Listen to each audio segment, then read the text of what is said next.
and obedience to the constitution is the inviolable obligation of every citizen of Pakistan.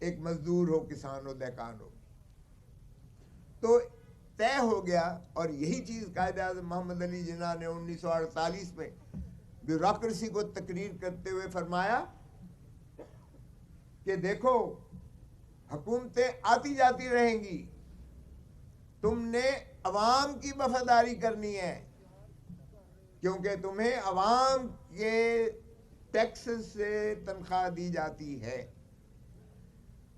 سو یہ جو بنیاد پاکستان کی تھی، اللہ تعالیٰ کی حاکمیت اعلیٰ کے بعد پاکستان کی عوام کو مقتدر کیا گیا ہے، اور عوام انہی خوشیوں کے متقاضی ہیں جو آج میں سمجھتا ہوں ہمیں کچھ دھندلائی ہوئی نظر آ رہی ہیں. لیکن میں پر امید ہوں کہ یہ نفرتوں کی سیاست ختم ہوگی.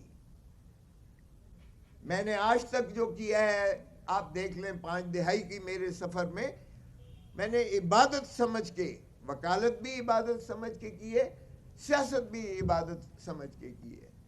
جس سے بھی دوستی کی ہے نبھایا ہے، کوٹ کوٹ کے نبھایا ہے. لیکن سب سے پہلے میری وفاداری دھرتی ماں کے ساتھ ہے، اور دھرتی ماں صرف سنور سکتی ہے اگر ہم.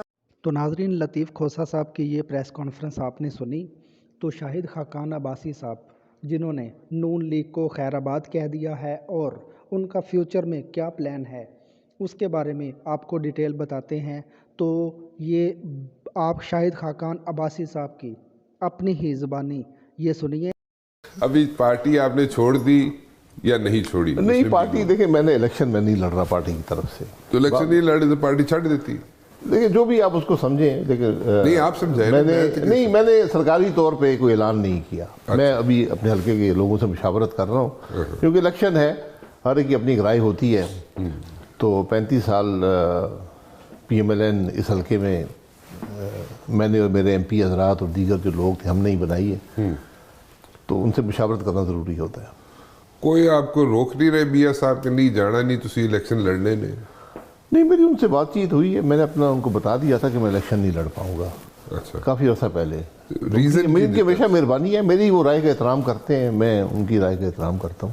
لیکن آپ نے ریزن کیا دیا کہ میں الیکشن نہیں لڑ؟ ریزن میرا یہی ہے کہ جو آج سیاست ہے ملک میں اور ہماری جماعت کی، اس سے میرا اتفاق نہیں ہے. اتنی بات ہے.